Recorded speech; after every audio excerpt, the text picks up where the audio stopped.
नमस्कार, मैं हूं संजय सरवरिया। आप देख रहे हैं लकी डीसी न्यूज। खबरों की शुरुआत करने से पहले आइए एक नजर डालते हैं दिन भर की खास खबरों पर। अचानक घोड़ा हुआ बेकाबू, 3 को कुचला।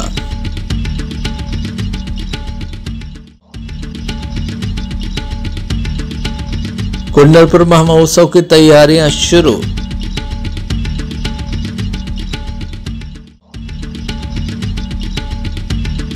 समय पर नहीं हुआ परशुराम भवन का निर्माण कार्य पूर्ण, ब्राह्मण समाज में आक्रोश। कांग्रेस ने सौंपा ज्ञापन तो युवक कांग्रेस के जिले के प्रभारी पहुंचे, दमोह कार्यकर्ताओं की ली बैठक।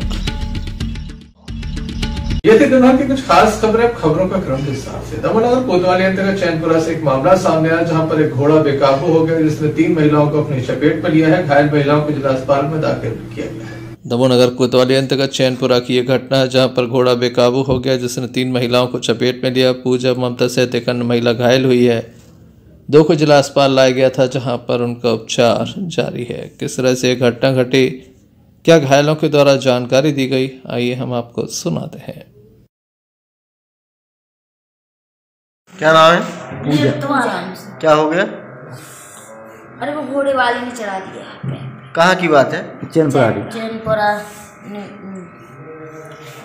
नंबर 5। हम लोग जा रहे थे घर, ठीक है, तो उसका मतलब ये था हम लोग गिर गए थे, तो हम लोग नहीं उठ पाते, तो वो फिर से चढ़ा दिया रिटर्न। वहीं बाल से निकाल के हम लोग उठ गए, बाल तो चल गई है। शक्ति अंदर लिया। तुम तीनों थे? नहीं, भाई साहब थे। कौन का घोड़ा था? ओमकार चौरसिया है। ओमकार चौरसिया से पटेल।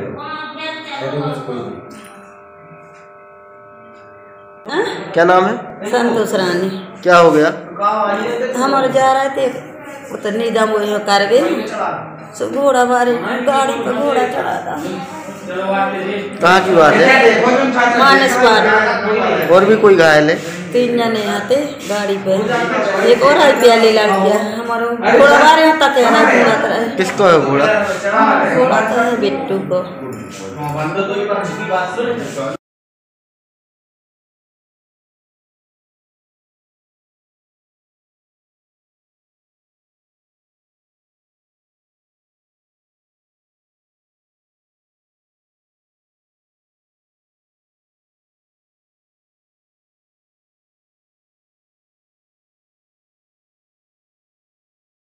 इस संबंध में घोड़ा मालिक की शिकायत भी दर्ज कराई गई है। देखने लायक होगा पुलिस कब तक और क्या कार्रवाई करती है। संजय सरवरिया, लेकिन इसी न्यूज दमोह के बेलाताल टापू पर निर्माण कार्य चल रहा है। निर्माण कार्य में कुछ अनियमितताएं हो रही थी, जिसकी शिकायत के बाद आज दिल्ली से अधिकारी दमोह पहुंचे, जिनके द्वारा साइट पर विजिट किया गया और कई तरह की तब्दीली करने की बात भी कही गई।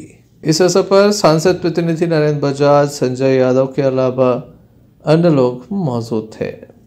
किस तरह से यहाँ पर बदलाव होने हैं, किस तरह से निर्माण कार्य चल रहा है, इस संबंध में हमने सांसद प्रतिनिधि नरेंद्र बजाज से चर्चा की।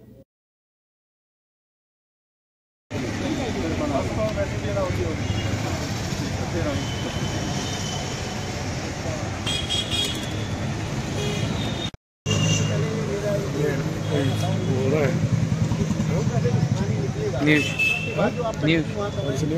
Damoh cable network news state.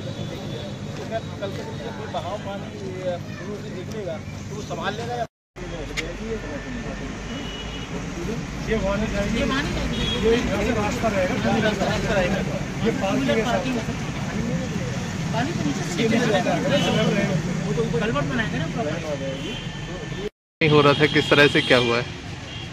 Belatal का काम में पर्यटन और टूरिज्म व्यवसाय के अंतर्गत चल रहा है। माननीय केंद्रीय मंत्री श्री प्रहलाद सिंह जी पटेल के मार्गदर्शन में यह काम चल रहा है, क्योंकि बहुत दिनों से यहाँ का औचक निरीक्षण नहीं हुआ था। तो माननीय केंद्रीय मंत्री जी ने दिल्ली से हमारे टूरिज्म डिपार्टमेंट के मनोज सिंह जी जो MD हैं यहाँ आए हुए हैं और निरीक्षण कर रहे हैं, और साथ में जहाँ जहाँ भी हमें उनसे कमियाँ या जो दुरुस्ती या काम की प्रगति धीमी है उसके बारे में चर्चा करने हेतु आज आए हैं, और हम लोग उस पर चर्चा कर रहे हैं और साथ ही मार्गदर्शन और उनके इंस्ट्रक्शन भी दे रहे हैं कि काम जल्दी से जल्दी। गुणवत्ता युक्त तो काम नहीं हो पा रहा है, इसको लेके भी नाराजगी है लोगों।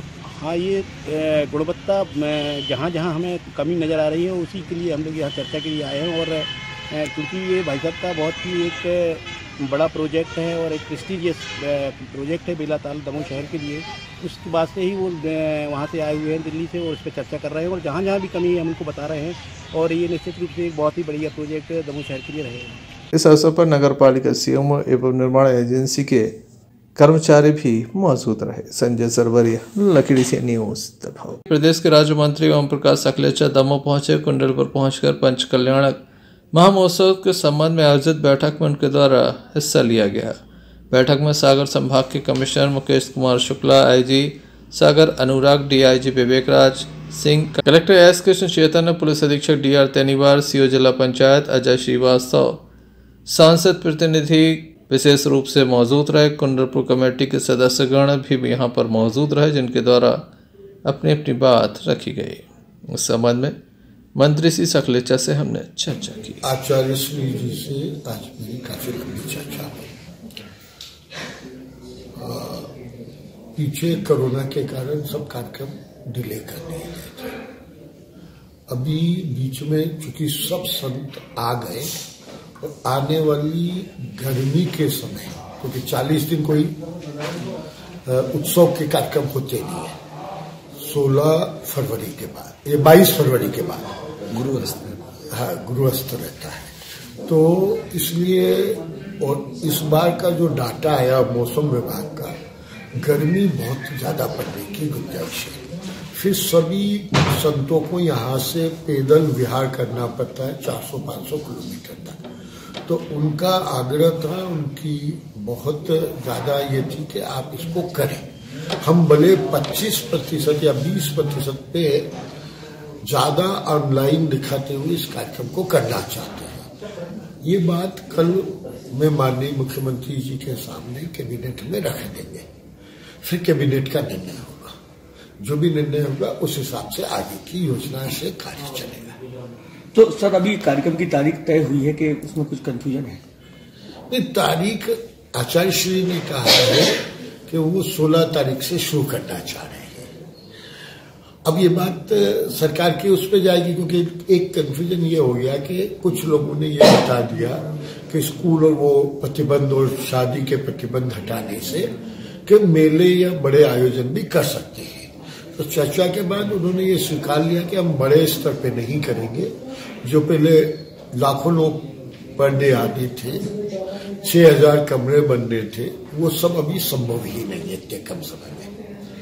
तो अब क्या स्वरूप होगा, कल कैबिनेट के निर्णय के बाद तय होगा। आचार्य श्री की इच्छा मैंने आपको बता दी, मुख्यमंत्री जी की इच्छा मैंने आपको बता दी। परिस्थितियों को चर्चा कर जो कैबिनेट निर्णय लेगा उस हिसाब से काम होगा। सर, शिफ्ट हो गई है, वो तो पक्की बात है। वो 16 के पहले तो वो भी नहीं कर रहे। सर, बड़ा कार्यक्रम है, बाहर के लोगों को अनुमति होगी तो इस कार्यक्रम में अगर होगी तो उनकी रुकने की व्यवस्था या नहीं, उतनी व्यवस्था है ही नहीं, उतने कमरे बन ही नहीं सकते अब। सर, पूरे 11 दिन में लगभग 20 लाख लोगों के आने की बात की जाए तो मतलब उसमें कटौती की जाएगी? नहीं, वो तो बहुत कम आ जाएंगे, 10% भी नहीं रहेगा। कैसे रुकेंगे सर? जो लोग आएंगे उनको कैसे रुकेंगे? नहीं, रुकेंगे ही नहीं ना, व्यवस्था नहीं होगी तो कैसे रुकेंगे वो सब। क्योंकि आचार्य श्री भी चिंतित थे कि कहीं कोई ऐसी घटना ना हो।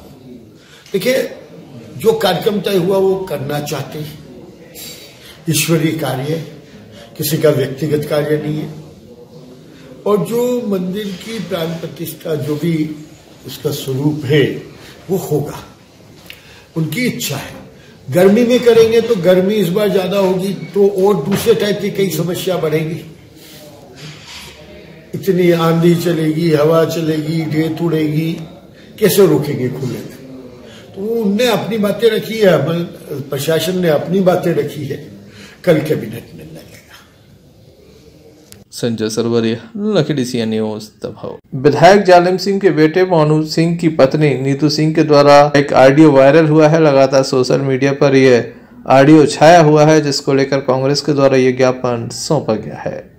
कांग्रेस के द्वारा काफी गंभीर आरोप लगाए गए हैं। किस चीज को लेकर ज्ञापन? अच्छा, आज किसान कांग्रेस के नेतृत्व में समस्त कांग्रेस जन यहाँ पर इकट्ठी हुई है और आप जानते हैं कि अभी जो मामला चल रहा है सोशल मीडिया पे नीतू सिंह का, जिसमें जो परिवार है वो लिप्त है। हमारे आदरणीय सम्मानीय केंद्रीय मंत्री प्रहलाद पटेल जी और उनके भाई जालम सिंह की वो पुत्र वधू हैं। उस सोशल मीडिया पे आप लगातार देख रहे हैं किस तरीके से उनने ऑडियो के द्वारा जारी किया कि उन पर लगातार किस तरीके से शादी के बाद 10 दिन के बाद ही किस तरीके से उन पर अत्याचार हो रहे हैं, मारपीट हो रही है। मोनू सिंह जो है वो उनके पति हैं, लेकिन किस तरीके से उसको मारा जा रहा है, प्रताड़ित किया जा रहा है और कहीं ना कहीं उनको प्रताड़ित करते हुए आप ये देख सकते हैं कि जो आम जनता है या आम महिला है वो अगर इस तरीके से अगर प्रताड़ित होती है और जब आप देख सकते हैं राजनीतिक परिवार से जब ऐसी महिला जिसका दबाव डाला जा रहा है कि आप ना तो आप सोशल मीडिया पे जा सकते, उसका मोबाइल छीन लिया जाता है, ना वो कुछ कर सकती है, वो इतनी प्रताड़ित है, तो आम महिला जो है वो कहाँ पर सुरक्षित है।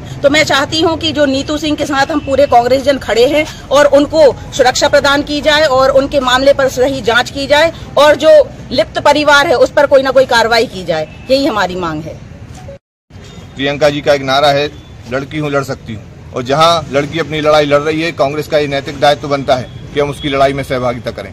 आप देख रहे हैं मध्य प्रदेश में बेटी बचाओ बेटी पढ़ाओ का नारा देने वाले मुख्यमंत्री शिवराज सिंह जी के विधायक जालम सिंह जी और उन्हीं की पार्टी के केंद्रीय मंत्री प्रहलाद सिंह पटेल की पुत्र वधू का स्टेटमेंट एक सोशल मीडिया पर लगातार वायरल हो रहा है कि उसके साथ उसके पति द्वारा लगातार प्रताड़नाएं की जा रही हैं। और जब ऐसी स्थिति में जहाँ दबंग विधायक और सांसद के संरक्षण के चलते उसकी पुत्र वधू को न्याय नहीं मिल रहा है तो आम आदमी को न्याय कहां तक मिलेगा। हमने आज कुछ मांगे माननीय शिवराज सिंह जी से की हैं। शिवराज सिंह जी से इसलिए की हैं क्योंकि वही बड़ी बड़ी मंचों पर ये बात रखते हैं कि बेटी बचाओ बेटी पढ़ाओ, तो उनको इस हकीकत से अवगत होना पड़ेगा और इस विषय में अपना स्टेटमेंट जारी करना पड़ेगा कि आपके विधायक और सांसद की पुत्र वधू के साथ इस तरीके से घटना क्यों हो रही है। इसमें हमने जो प्रमुख मांगे की है मैं उनको बताना चाहूंगा आपको। एक आरोप लगाया गया है कि वो अपराधी है, सबको मालूम है इस बात की जानकारी कि उसके खिलाफ कई संगीन धाराओं के अंतर्गत मुकदमे दर्ज हैं। जब एक युवा यहाँ पर या कहीं पर भी अपने अधिकारों की मांग उठाता है सार्वजनिक रूप से तो उसके खिलाफ आप प्रतिबंधात्मक कार्रवाई करते हैं, और जब एक विधायक का पुत्र जिसके खिलाफ 40-45 मामले दर्ज होने की बात की जा रही है वहां पर आप कोई कार्रवाई नहीं कर रहे। तो हमने मांग की है कि उस पर NSA की कार्रवाई हो।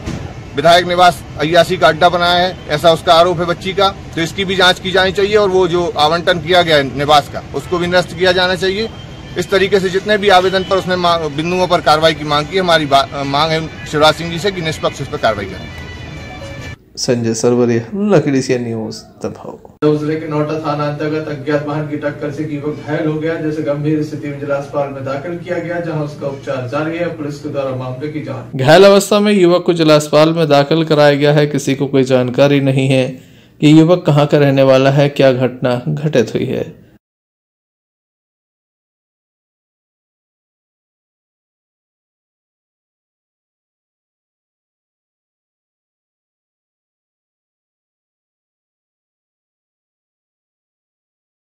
पुलिस के द्वारा संपूर्ण मामले में जांच की जा रही है। संजय सरवरिया, लकड़ी से न्यूज दबाओ।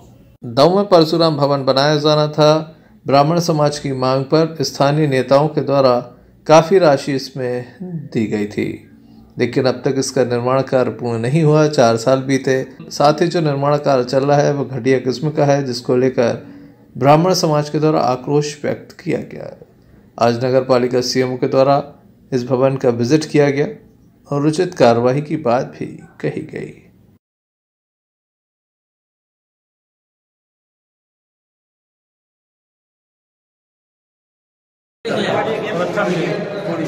ये दरवाजे में देखो मेरे को सब आके बता लकड़ी का दरवाजा दरवाजा लकड़ी जो डिजाइन है तो डिजाइन के मुताबिक आप काम कर सकते नहीं। खराब बनने के पहले इस तरह से खराब हो चला है। नहीं, स्ट्रक्चर जो बना हुआ है वो बहुत मजबूत है। फिनिशिंग में कुछ जरूर सुधार की आवश्यकता है, उसको ठेकेदार को निर्देशित कर दिया गया है। जैसा कि ब्राह्मण समाज के सब सदस्यों द्वारा हमको अवगत कराया कि जो काम अभी होना है उसको ठेकेदार को निर्देशित कर दिया है कि 15 मार्च तक कंप्लीट कर दें। 15 मार्च के बाद हम इसका लोकार्पण कराएंगे। यार डस्टिंग आप देख रहे हैं टाइल्स के नीचे, नहीं नीचे बेस बनाए हैं उन्होंने, उसको बता दिया है ठेकेदार को कि इसको जो उसमें एस्टीमेट में उसी अनुसार इसका कार्य करें। अगर कार्य गुणवत्तापूर्ण नहीं होगा तो ठेकेदार के खिलाफ कार्रवाई की जाएगी। ऊपर जो लाइटें लगाई गई थी, क्या आप मानते हैं पर्याप्त? नहीं, लाइट तो अभी बता रहा ठेकेदार जो टेस्टिंग के लिए लगाया है, इसमें बड़े बड़े वो लगाए जाएंगे लाइट के जो है पॉइंट, तो छोटी लाइट है ये यहाँ पे हाल लाइट नहीं है, उसको बड़ा रिप्लेस कराएंगे। ठीक है। 4 वर्ष पूर्व इसका भूमि पूजन हुआ था परशुराम भवन का, लेकिन नगर पालिका और ठेकेदार की लापरवाही के कारण लगातार विलम्ब होता रहा है। लेकिन धन्यवाद है माननीय सीएमओ महोदय का, जो कल एक शॉर्ट मैसेज में ही सभी समाज के सम्मानीय बंधुओं के साथ सीएमओ महोदय आए, उनका बहुत बहुत आभार है। और निवेदन है, उन्होंने 10 मार्च कहा है, हम लोगों ने 15 मार्च का कहा है कि 15 मार्च तक कंप्लीट करवा दें, जो लगभग अभी 1.5 माह का समय है लगभग उनके पास। विनम्र निवेदन भी है कि जल्दी से जल्दी कंप्लीट करवा दें, ताकि समाज की गतिविधियाँ और अन्य कार्य सामाजिक भवन में हो सके। आपका हृदय से धन्यवाद। संजय सरवरिया, लखीडी से न्यूज दमोह। युवा कांग्रेस के दमोह जिला प्रभारी आज दमोह पहुंचे। उनके द्वारा युवा कांग्रेस के पदाधिकारियों की बैठक ली गई। उनके द्वारा नए अभियान के संबंध में विशेष जानकारी दी गई। 1 बूथ 5 यूथ का नारा युवा कांग्रेस के द्वारा दिया गया है, जिसके बाद दमोह में युवा कांग्रेस की एक महत्वपूर्ण बैठक हुई। इस बैठक के माध्यम से बताया गया कि जिस तरह से कांग्रेस का घर घर चलो अभियान चल रहा है, उसी तर्ज पर कांग्रेस का ये अभियान भी चलाया जाएगा। जिला कांग्रेस कमेटी के अध्यक्ष मनु मिश्रा, युवा कांग्रेस के जिला अध्यक्ष मंजीत यादव मौजूद रहे। किस संबंध में दमोह आगमन हुआ है, किस तरह से यूथ कांग्रेस को जान पहुंचा? जी, आपको जानकारी होगी कि यूथ कांग्रेस ने पूरे प्रदेश में 1 बूथ 5 यूथ कार्यक्रम चलाया हुआ है। साथ ही साथ मैन कांग्रेस का भी हमारा घर घर चलो कार्यक्रम चल रहा है। उसी के तहत इससे पूर्व में मैं ग्वालियर में था और आज दमोह जिले में आकर मैन कांग्रेस के हमारे जिला अध्यक्ष बड़े भाई मनु दादा के साथ बैठकर, जिला अध्यक्ष मंजीत यादव जी के साथ बैठकर इस बात में समीक्षा की है कि आने वाले समय में 2023 में जब हम चुनाव में जाएंगे तो यूथ कांग्रेस के कार्यकर्ताओं की अलग सी सेना होगी, जिसने पहले से ही मन बना रखा है कि 2023 में हम लोग पुनः कमलनाथ जी को मुख्यमंत्री इस प्रदेश का बनाने जा रहे हैं। उसी के संदर्भ में एक बूथ पर हमारे 5-5 युवाओं की जब टीम मैदान में देखेगी, उसी के तहत इस कार्यक्रम की आज हम समीक्षा करने आए और इस कार्यक्रम को आगे बढ़ाने के स्वरूप देने के लिए आए। मंजीत यादव जी जो हमारे जिला अध्यक्ष हैं और हमारे विधानसभा अध्यक्ष जो निर्वाचित हुए, अभी इनकी सबकी एक ही मांग रहती थी कि इन लोगों को नियुक्तियों के पावर नहीं है, इनकी कार्यकारिणी नहीं बन पा रही थी। अब अभय तिवारी जी यहाँ आए हैं, वो पूरे ब्लॉकों का दौरा कर रहे हैं, कल वो हटा भी जाएंगे और वो हर ब्लॉक पर मीटिंग करके युवक कांग्रेस की कार्यकारिणी का गठन कर रहे हैं। जैसे आज मैं अभी लौटा हूँ लकलका और सलैया में कार्यक्रम था, तो वहाँ पे जो घर घर चलो अभियान है उसमें हम लोग हर बूथ पे सेवा दल, युवक कांग्रेस, NSUI के और विशेषकर जो हमारे दलित आदिवासी समाज के पिछड़ा वर्ग के युवा हैं उनको जोड़ने का काम कर रहे हैं। मैं अभय तिवारी जी को धन्यवाद देता हूं कि ये विधानसभा के चुनाव में भी काफ़ी सक्रिय रहे थे, कुछ परिस्थितियां ऐसी रही, परंतु अब इन्होंने जो नया प्रोग्राम बनाया है कि 1 बूथ 5 यूथ का मतलब 1 बूथ पे 5 कार्यकर्ता तैयार करने का, तो मैं अपने जिला अध्यक्ष जी से चाहूंगा कि वो मंडल सेक्टर। एक युवक के द्वारा जहरीले पदार्थ का सेवन किया गया, जिसे गंभीर स्थिति में जिला अस्पताल में दाखिल कराया गया, जहां उसका उपचार जारी है। युवक के भाई की माने तो उसे नहीं पता किन कारणों से उसके भाई के द्वारा इस तरह का कदम उठाया गया है। युवक की स्थिति गंभीर थी, जिसे जिला अस्पताल में दाखिल कराया गया। आइए जानते हैं क्या पूरा मामला है।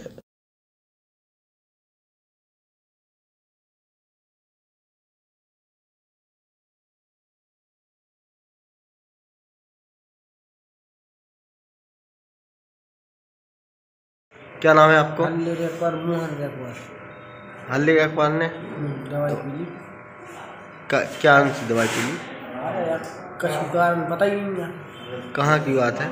वहाँ से दमोह, वहाँ से खला के पास। कुछ कारण पे हो तो नहीं पी? कुछ कारण पे हो? कुछ कारण पता ही नहीं, बताया नहीं मैंने।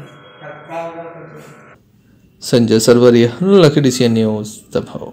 मां नर्मदा जयंती के अवसर पर दमोह नगर में विशाल आयोजन किया गया। जगह जगह प्रतिमाएं भी स्थापित की गई हैं। दमोह के पुराने तालाब पर भी मां नर्मदा की विशाल प्रतिमा स्थापित की गई है। बीती रात 56 भोग भी लगाए गए। महाआरती का आयोजन भी किया गया। भक्तों ने बढ़ चढ़कर हिस्सा लिया। काफी तादाद में भक्त यहाँ पर मौजूद थे। मां नर्मदा की महाआरती हुई और महाप्रसाद वितरण भी संपन्न हुआ। आइए हम आपको दिखाते हैं किस तरह से भक्तों में उत्साह देखा गया। पूरे उत्साह, उमंग और जोश के साथ मां नर्मदा जयंती दमोह में मनाई गई।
काफी तादाद में भक्तों की उपस्थिति देखी गई। संजय सरवरिया, लखीडी सी न्यूज दमोह। दमोह की पुरानी गला मंडी स्थित महामाया मंदिर में संगीतमय श्रीमद् भागवत कथा का आयोजन किया जाना है। साथ ही यहां पर भगवान शिव की प्रतिमा भी स्थापित की जा रही है। आज भव्य शोभा यात्रा निकाली गई। दमोह नगर की गल्ला मंडी स्थित श्री महामाया मंदिर में प्रतिवर्ष अनेक धार्मिक आयोजन होते हैं। इस वर्ष भी धार्मिक आयोजन चल रहा है, जिसका शुभारंभ कलश यात्रा के साथ किया गया।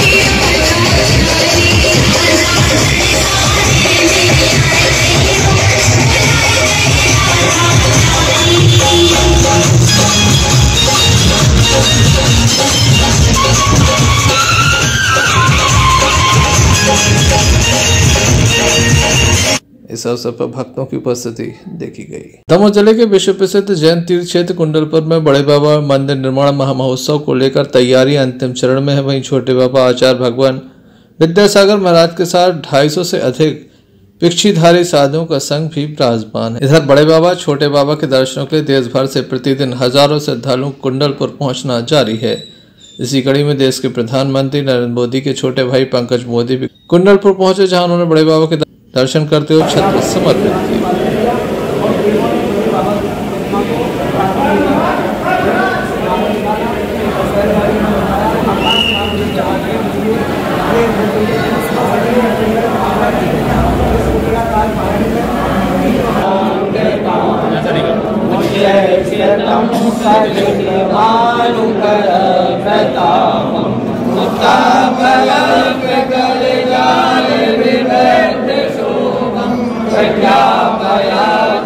बाद में श्री मोदी ने आचार्य भगवान विद्यासागर जी महाराज के दर्शन करने के लिए भी पहुंचे और उनका आशीर्वाद भी लिया। संजय सरवरिया, लखीडी सी न्यूज दमोह। आम आदमी पार्टी के द्वारा शहर की समस्याओं को लेकर एक ज्ञापन सौंपा गया। कलेक्ट्रेट पहुंचकर सौंपेगा अपने ज्ञापन में कई तरह की मांगों का उल्लेख किया गया है। आम आदमी पार्टी के द्वारा शहर की समस्याओं को उठाने के साथ प्रशासन को भी अवगत कराया जाता है। साथ ही समय समय पर ज्ञापन भी सौंपे जा रहे हैं। यही कारण है कि आज भी आम आदमी पार्टी के जिलाध्यक्ष सुनील राय के नेतृत्व में ज्ञापन सौंपा गया।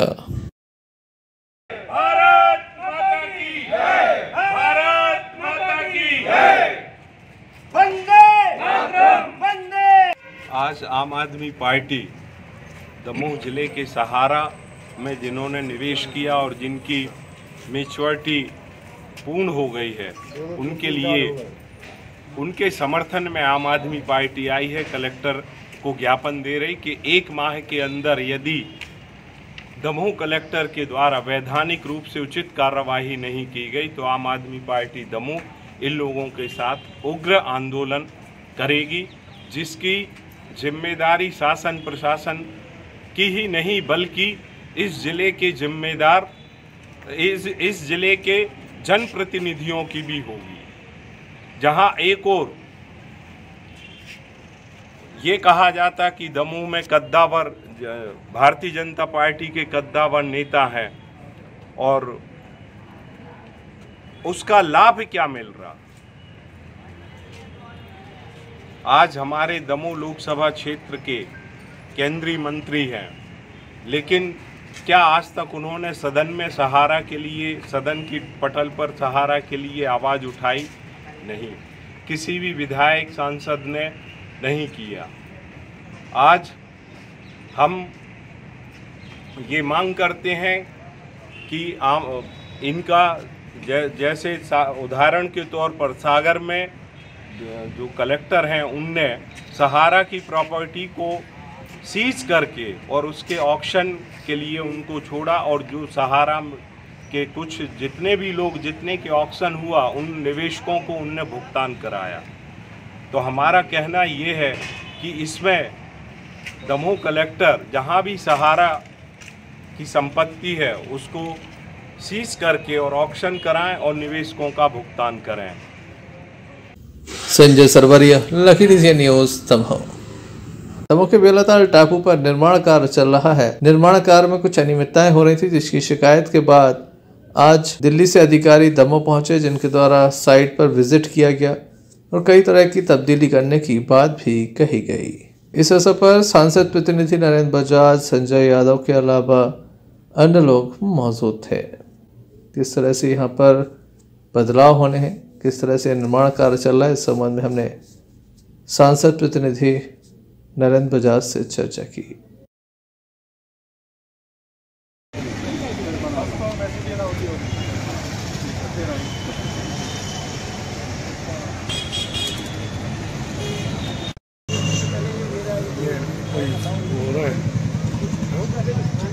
News Damoh cable network news state.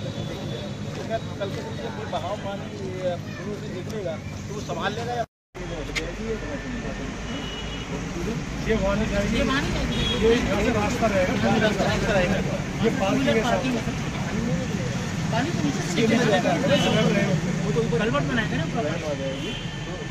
नहीं हो रहा था, किस तरह से क्या हुआ है? बेलाताल का काम में पर्यटन और टूरिज्म व्यवसाय के अंतर्गत चल रहा है। माननीय केंद्रीय मंत्री श्री प्रहलाद सिंह जी पटेल के मार्गदर्शन में यह काम चल रहा है, क्योंकि बहुत दिनों से यहाँ का औचक निरीक्षण नहीं हुआ था। तो माननीय केंद्रीय मंत्री जी ने दिल्ली से हमारे टूरिज्म डिपार्टमेंट के मनोज सिंह जी जो MD हैं यहाँ आए हुए हैं और निरीक्षण कर रहे हैं, और साथ में जहाँ जहाँ भी हमें उनसे कमियाँ या जो दुरुस्ती या काम की प्रगति धीमी है उसके बारे में चर्चा करने हेतु आज आए हैं और हम लोग उस पर चर्चा कर रहे हैं और साथ ही मार्गदर्शन और उनके इंस्ट्रक्शन भी दे रहे हैं कि काम जल्दी से जल्दी। गुणवत्ता युक्त तो काम नहीं हो पा रहा है, इसको लेकर भी नाराजगी है लोगों। हाँ, ये गुणवत्ता जहाँ जहाँ हमें कमी नज़र आ रही है उसी के लिए हम लोग यहाँ चर्चा के लिए आए हैं। और क्योंकि ये भाई साहब का बहुत ही एक बड़ा प्रोजेक्ट है और एक प्रेस्टीजियस प्रोजेक्ट है बेलाताल दमोह शहर के लिए, उसके बाद से ही वो वहाँ से आए हुए हैं दिल्ली से और उस पर चर्चा कर रहे हैं और जहाँ जहाँ भी कमी है हम उनको बता रहे हैं और ये निश्चित रूप से एक बहुत ही बढ़िया प्रोजेक्ट दमोह शहर के लिए रहेगा। इस अवसर पर नगर पालिका CMO एवं निर्माण एजेंसी के कर्मचारी भी मौजूद रहे। संजय सरवरिया, लखीडीह न्यूज, दमोह। कासीहटा में प्राचीन प्रसिद्ध भगवान धनुषधारी के परिसर में 3 दिवसीय प्राण प्रतिष्ठा का आयोजन किया गया। 3 दिवसीय आयोजन में पहले दिन मंडप पूजन, दूसरे दिन प्राण प्रतिष्ठा हवन एवं तीसरे दिन कन्या भोजन और विशाल भंडारे का आयोजन किया गया, जिसमें भक्तों की उपस्थिति देखी गई। मंदिर परिसर में मां हरसिद्धि माता, सिद्धेश्वर महाराज एवं शिव भगवान की मूर्ति स्थापित की गई। परसों जो मंडप कार्यक्रम हुआ जिसमें प्राण प्रतिष्ठा शंकर जी, हरसिद्धि माता और प्रतिष्ठा हुई। आज भंडारा सब कार्यक्रम सरकार में पहले से जो माता हरसिद्धि और यहाँ सिद्ध बाबा की जो मंदिर माने मड़िया पे यहाँ पे विराजमान थे, यहाँ पर आने वाले सभी भक्तों ने आपस में मिलकर मड़िया का निर्माण करवाया और व्यवस्थित 3 दिवस के अंतराल में वो स्थापना का कार्यक्रम, हवन, पूजन और आज के दिन भंडारा करवाया। और एक बार फिर से यहाँ पे मंदिर के लिए जो जितने भक्त आए उन्होंने सभी ने सहयोग दिया और सभी जय श्री राम। हटा से भानु प्रताप सिंह की रिपोर्ट। वर्ल्ड विजन इंडिया संस्था द्वारा संचालित गुण और सशक्तिकरण परियोजना के अंतर्गत ग्राम पेपरहा में जल उपयोग क्षमता बढ़ाने हेतु कृषि में सूक्ष्म सिंचाई के उपयोग, स्प्रिंकलर पाइप सेट वितरण संबंधी कार्यक्रम वर्ल्ड विजन इंडिया के मैनेजर वीनू मोहन के निर्देशन में किया गया, जिसमें ग्राम जसवंतपुरा द्वारा पेपरहा, विक्रमपुरा, गौरा, चिकलहाई, लोभा, कटकहा आदि के 42 किसानों को पाइप सेटों का वितरण किया गया, जिसमें प्रत्येक किसान को 30-30 पाइप और 8-8 नोजल दिए गए। गौरतलब है कि वर्ल्ड विजन इंडिया संस्था एक गैर सरकारी संस्था जो लगातार कृषि, स्वास्थ्य एवं शिक्षा क्षेत्र में कार्य कर रही है। कोरोना काल के दौरान भी संस्था के द्वारा गरीब असहाय लोगों को खाद्यान्न एवं कपड़े और कुपोषित बच्चे एवं गर्भवती महिलाओं के लिए भी पौष्टिक आहार आदि एवं किसानों के लिए उन्नत किस्म के बीज, दवाएं आदि सामग्री वितरित करते रहते हैं, जिससे पानी और बिजली की बचत के लिए विभिन्न ग्रामों के ऐसे 42 गरीब असहाय पात्र किसानों को स्प्रिंकलर पंप सेट एवं नोजल वितरित किए गए, जिसमें से एक सेट की कीमत लगभग 25,000 रुपये है। संस्था की ओर से 20,000 रुपये की अनुदान राशि दी गई। किसानों को मात्र 5,000 रुपये इसमें जोड़ने होंगे। इस कार्यक्रम के दौरान विधायक प्रतिनिधि, ब्लॉक कांग्रेस अध्यक्ष भभूत सिंह राजपूत, ग्राम सरपंच दुलीचंद यादव, राम प्रकाश मिश्रा, पंचायत समन्वयक अधिकारी राजकुमार मिश्रा, ग्रामीण कृषि विस्तार अधिकारी RS वर्मा, SSDO गुनौर संजीव बागरी एवं SSDO पन्ना, पत्रकार प्रमोद वर्मा, पत्रकार संदीप तिवारी एवं गणमान्य लोगों की उपस्थिति देखी गई। World vision India Gunnaur empowerment project के अंतर्गत हम लोग 42 किसानों को अपने किसान कार्य के लिए स्प्रिंकलर मशीन दिया गया है। ये अपने किसानों को कार्य में बहुत महत्वपूर्ण होंगे। इसी में किसान लोग 5,000 रुपये कंट्रीब्यूट किया है। हमारे वर्ल्ड विजन की तरफ से हम 20,000 रुपये कंट्रीब्यूट किया है।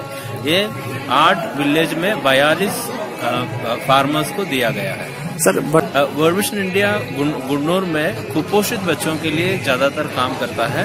कहाँ पे कुपोषित बच्चों के लिए और बच्चों को सुरक्षा के लिए और बच्चों को स्वास्थ्य के लिए काम करता है। जैसा कि इस कंपनी का नाम है वर्ल्ड विजन, तो सामने वर्ल्ड जुड़ा हुआ है, तो क्या ये वर्ल्ड ऑर्गेनाइजेशन वर्ल्ड के लिए भी कुछ जो है सहायता करती है क्या, और अन्य देशों में भी? ये वर्ल्ड विजन एक इंटरनेशनल ऑर्गेनाइजेशन है। ये पूरे दुनिया में आपकी संस्था द्वारा दिया जाना हमारे क्षेत्र के किसानों को विधानसभा गुन्नौर के अंतर्गत हमारे क्षेत्र की, इससे पानी और बिजली दोनों की बचत होगी। और इससे क्या है, किसान को जितने घंटे फसल को पानी देना है उतने घंटे वो आराम से दे सकते हैं, जिससे फसल में काफी अच्छा उत्पादन मिलेगा। अमानगंज से प्रमोद वर्मा की रिपोर्ट।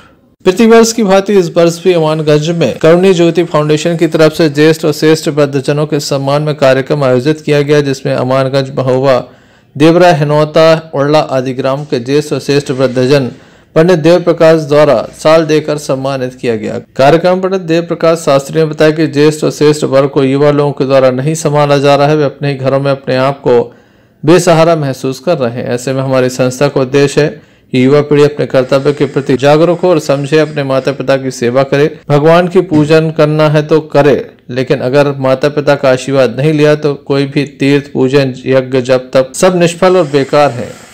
माता पिता का आशीर्वाद पहले, फिर भगवान का आशीर्वाद ले। यही प्रेरणा देने के लिए युवा वर्ग और वृद्धजनों के सम्मान के लिए ज्येष्ठ और श्रेष्ठ सम्मान समारोह आयोजित किया गया। करुणी ज्योति फाउंडेशन ज्येष्ठ और श्रेष्ठ वृद्धजनों के अलावा असहाय गरीब बच्चों की शिक्षा, गौरक्षा, वृक्षों के संरक्षण आदि के लिए भी कार्य कर रहा है, जिसमें बच्चों की पुस्तकों, फीस आदि सामग्री देते हैं। मैं देख रहा हूँ कि हमारे समाज में जो समाज की ज्येष्ठ और श्रेष्ठ अवस्था है, वृद्धावस्था, उस वृद्धावस्था को समाज के द्वारा और युवा वर्ग के द्वारा ऐसा नहीं संभाला जा रहा है जैसा कि संभाला जाना चाहिए। अपने ही घरों में बेगानापन महसूस कर रहे हैं हमारे बड़े बुजुर्ग। तो मैं चाहता हूं कि हमारी जो युवा पीढ़ी है वो जागे, समझे, कर्तव्य के प्रति जागरूक हो और अपने माई बाप को भगवान की पूजा करना है, वंदना करनी है, बिल्कुल करो। लेकिन माता पिता का आशीर्वाद नहीं मिल पाया तो कोई भी तीर्थ, कोई भी पूजन, कोई भी यज्ञ सब निष्फल है, बेकार है, किसी काम के नहीं है। माँ बाप का आशीर्वाद पहले और फिर भगवान का आशीर्वाद, यही प्रेरणा देने के लिए युवा वर्ग को और वृद्धजनों की श्रेष्ठ ज्येष्ठ अवस्था को सम्मान देने के लिए हमने सम्मान समारोह का कार्यक्रम ये रखा है। और बड़ा व्यवस्थित ढंग से पूरे क्षेत्र भर के वृद्धजन यहाँ पर मौजूद हुए। मेरे लिए बड़ी खुशी की बात है कि अमानगंज के अलावा हिनौती है, महेवा है, पुरैना है, पगरा है और देवरा, साथ में पन्ना से भी कई जगह से वृद्धजन भी आए और हमारे युवा साथी लोग सब, मेरे अपने प्यारे शिष्यगण भी मौजूद रहे। तो मेरे लिए खुशी का विषय है। और मैं कौन सी संस्था के अंतर्गत आपके ये आपने जो वृद्धजनों का सम्मान किया गया है जी, संस्था का क्या नाम है? कारुण्य ज्योति फाउंडेशन ट्रस्ट है हमारा, जिसका हेड ऑफिस तो मुख्यालय मैंने दिल्ली बनाया है। बाकी देश भर में हमारे सेवा के कार्य संस्था के माध्यम से चल रहे हैं। तो अभी हमने कई गांव में हमने रजाइयाँ, गर्म रजाइयाँ वगैरह भी वितरित किए, वस्त्र आदि हम कर ही रहे हैं जो भी हमसे संभव हो। अभी तो एक और निवेदन कर दें कि जो कोविड काल में बच्चे ऑनलाइन क्लास नहीं ले पाए क्योंकि उनके पास मोबाइल नहीं थे, तो ऑनलाइन क्लास नहीं ले पाए हैं। हमने कुछ बच्चों को मोबाइल फोन भी दिए हैं कि कम से कम पढ़ाई उनकी बाधित न हो, होनहार बच्चे की पढ़ाई बाधित न हो। तो ऐसे अमानगंज से प्रमोद वर्मा की रिपोर्ट। मध्य प्रदेश श्रमजीवी पत्रकार संघ के द्वारा गड़ाकोटा के वरिष्ठ पत्रकार समूह चौरसिया को संभागीय सचिव नियुक्त किया गया है, जिसके बाद संपूर्ण गड़ाकोटा और संभाग में खुशी देखी जा रही है। मुन्नालाल साहू को गड़ाकोटा ब्लॉक अध्यक्ष और राजेश प्रजापति को रेहली ब्लॉक अध्यक्ष बनाए जाने पर भाजपा नेता अभिषेक भार्गव ने सभी नियुक्त साथियों को बधाई दी, मिठाई खिलाकर शुभकामनाएं दी। इस अवसर पर सभी के साथ देर रात तक अभिषेक भार्गव बैठे रहे, मौजूद रहे। इस अवसर पर नगर पालिका के पूर्व अध्यक्ष भरत चौरसिया, मोनू चौहान, मनोज तिवारी, वसंत यादव एवं रेहली गड़ाकोटा के सभी पत्रकारगण मौजूद रहे।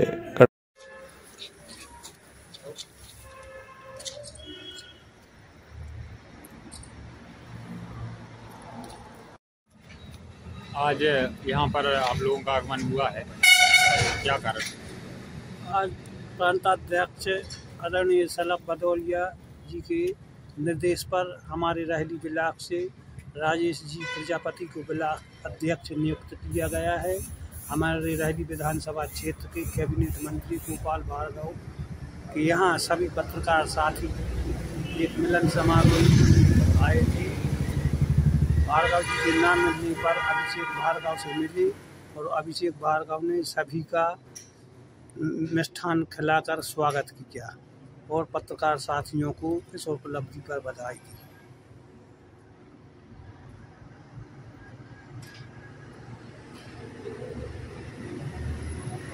गड़ाकोटा से यूनिस खान की रिपोर्ट। बक्सर तहसील के युवाओं को अपनी प्रतिभा को नई चमक देने के उद्देश्य से ग्राम सगोरिया के दूधराज मैदान पर आज से पंचायत क्रिकेट टूर्नामेंट का शुभारंभ हुआ। ग्रामीण खिलाड़ियों को इस प्रतियोगिता के माध्यम से अपनी प्रतिभा को नई चमक देने का मौका मिलेगा। इस टूर्नामेंट में आसपास के 5 पंचायतों के 17 ग्रामों की टीम भाग ले रही है। बक्सर का युवा किसी से कम नहीं है, फिर चाहे वो खेल की बात क्यों न हो। जोश और जुनून के साथ आगे बढ़ने के लिए पंचायत ने इस आयोजन में कोई कमी नहीं छोड़ी है। सरपंच ग्राम पंचायत तैयमार बालचंद यादव एवं गड़ोही, मझौरा, निमानी तथा बीरमपुरा पंचायत के अन्य गणमान्य अतिथिगण मौजूद रहे। फीता काटकर इस प्रतियोगिता का शुभारंभ हुआ। क्रिकेट किट और गियर से लैस युवा खिलाड़ी लीग मैच, सेमीफाइनल और फिर फाइनल में अपने सर्वश्रेष्ठ प्रदर्शन कर खिताब पर कब्जा जमाने पर जोर आजमाइश करेंगे।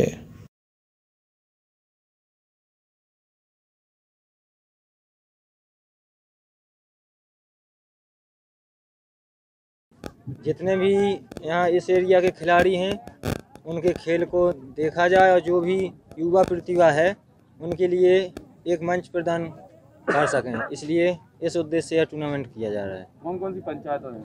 इसमें मझौरा, निमानी, तेरियामार, बीरमपुरा, गड़ोही। 5 टीमें इसमें भाग ले रही, 5 ही पंचायत। कौन कौन सी पंचायत में शामिल है? तेरियामार, बीरमपुरा, मझौरा, निमानी, गड़ोही। क्या उद्देश्य है इस टूर्नामेंट? बच्चों को आगे ले जाने के लिए, उनके जो आगे खेल कूद में तरक्की करें, इस उद्देश्य से कि हमारी पंचायत लेवल में बच्चा जो है आगे बढ़े, खेल में आगे जाए। बक्सर से नवनीत जैन की रिपोर्ट। चलते चलते एक नजर मुख्य समाचारों पर फिर से। अचानक घोड़ा हुआ बेकाबू, 3 को कुचला।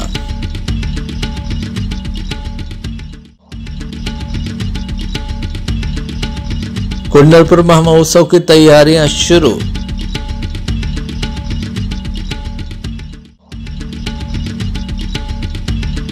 समय पर नहीं हुआ परशुराम भवन का निर्माण कार्य पूर्ण, ब्राह्मण समाज में आक्रोश। कांग्रेस ने सौंपा ज्ञापन तो युवक कांग्रेस के जिले के प्रभारी पहुंचे, दमोह कार्यकर्ताओं की ली बैठक। ये थी अभी तक की कुछ खास खबरें। अगला न्यूज बुलेटिन लेकर हम पुनः हाजिर होंगे, तब तक ले दीजिए हमें इजाजत। नमस्कार।